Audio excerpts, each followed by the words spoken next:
Hi, guys.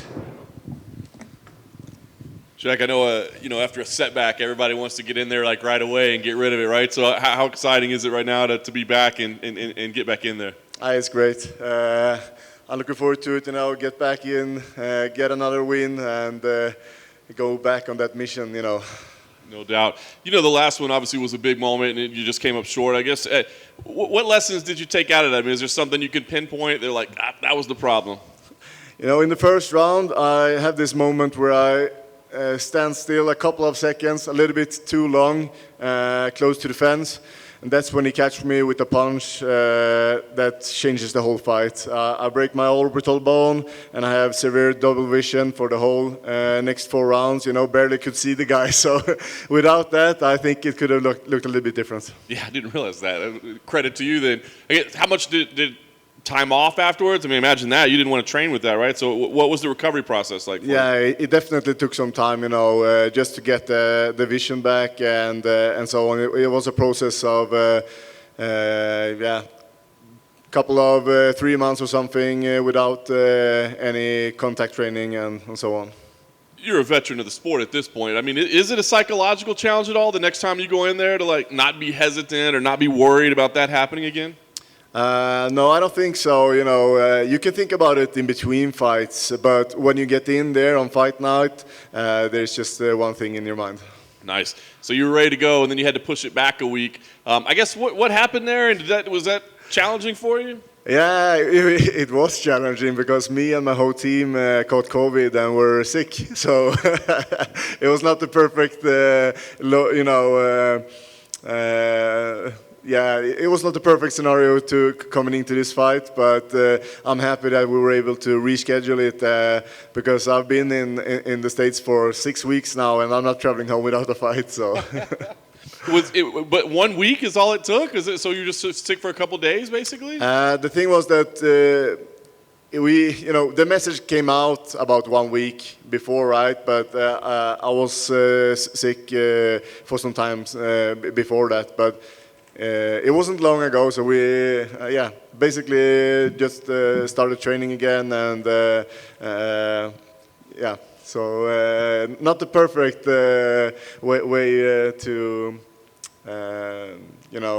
go into this fight, but anyway, I feel like I have so good conditioning when I'm 100% that after COVID, I probably should be at the same, same limits as the other guys in the division. So. Nice. 6 weeks in the United States. Was it fun, training here, or was it a challenge? What did you think? No, it was good. But the thing is that I was coaching a friend of mine in another promotion, so I was in a bubble there, training with him and the guys there, and then I went to Texas and got a little bit of training in there before we got sick. But yeah, I'm definitely longing home now. So. Well, so you want to get the win and get back home. Yeah. Talked about Edmen. Certainly kind of an up and comer, not quite as established as you, but a dangerous guy. I mean, what did you think when he was the name given to you? Edmen is. I'm familiar with him. Watch his fight. Know what he brings to the table, and I felt like this is a good fight to come back with, and after I beat him, I can look towards the bigger names in the division. As I say, we're talking about title shots and that sort of thing. Marvin did go on, he's fighting for the title. So, are you still thinking title shots and rankings, or are you kind of putting that aside for the moment? No, I can't put that aside. That's in my head all the time. That's what I'm thinking about. That's why I'm in this sport, That's my goal. That's my mission. So I'm always thinking about, okay, what I'm going to do now to get there. So let's win this fight and then get another big name, and I should be up in the discussion again.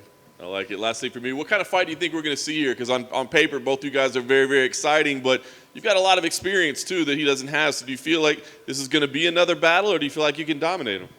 No, I'm going to put on a dominant performance this time, Just show everybody how great I am, and, I want to come back with a dominant win. Last week you were going to fight with a bunch of fans in the crowd. This week you're not. Is there any disappointment in that, or maybe a plus in that? How do you feel about fighting in front of fans? I was looking forward to fight in front of the fans again, and I was visualizing how it would be to walk out there with 16,000 screaming people, and yeah, I'm longing for it. So unfortunately, it doesn't happen this time, but the main thing is that I still have a fight.